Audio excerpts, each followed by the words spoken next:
For today's video guys ay ituturo ko sa inyo paano gamitin ang Insta360 at paano ingatan at mga dapat iwasan.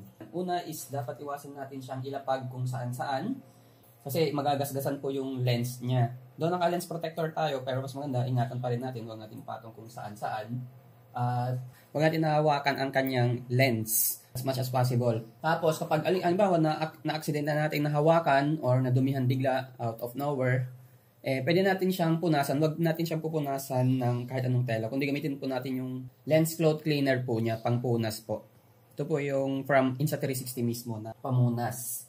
And kung hindi po natin siya ginagamit, for example, after natin mag-video, mag-vlog, mas maganda kung ilagay na lang natin siya sa pouch. For example, pag nagda-download na kayo ng files, inililipat nyo na yung files nyo from Insta360 papunta sa phone. Yan, which is ituturo ko later on. So, mas maganda na ilagay nyo na lang po siya sa pouch para at least mas safe po siya. Ganyan. Ngayon guys, bago tayo makapag-proceed, kailangan i-download nyo muna itong Insta360 app na which is makikita or available sa iPhone at saka sa Android. So, search nyo lang siya guys. Lalabas na po yung app na yan. So, ito po yun. I-download nyo lang po muna and then while waiting na ma-download nyo, tuturo ko muna sa inyo paano tamang paglagay ng battery. So, dito guys ay meron tayong dalawang type ng battery. Yung original po yung isa.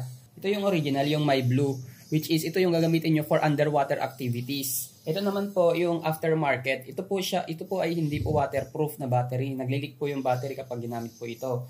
Aftermarket, pero pwede naman pong gamitin kapag nasa land tayo, nagbibideo, nagbo-vlog, pinapakita yung paligid. Pwede po. Halimbawa, pag nalobat yung original. Then, pag nalobat naman po, pwede po kayong mag-charge sa ating battery hub. So, makikita naman po na may lagayan po siya, yung parang tanso doon. So, sasalpak lang po na ganyan. And any USB Type-C pwede pong gamitin dito sa charger na to. Saksak lamang po dyan. So, ngayon, papakita ko na po sa inyo kung paano ang tamang paglagay, guys. Ganito po siya. Yung nasa left side po yung butas. And yung battery, dapat po itong parang may bungi-bungi niya dyan. Dapat nasa bandang baba. Isasaksak lamang po na paganto. Doon po dapat lalapat ito. So, isaksak lamang po. And para mag-close po siya kasi meron pong lock yan, yung stainless dyan na yan, yung stainless na nakikita. Ayan, yung maliit na stainless. Meron din dito sa baba niya. Para mag-lock po siya guys, kailangan i-slide, gamitin ang kuko. Hawakan nyo dito. Tapos, gamitin ang kuko, dalawang kuko. Tapos, pagsalubungin nyo yung daliri nyo. I-slide nyo siya.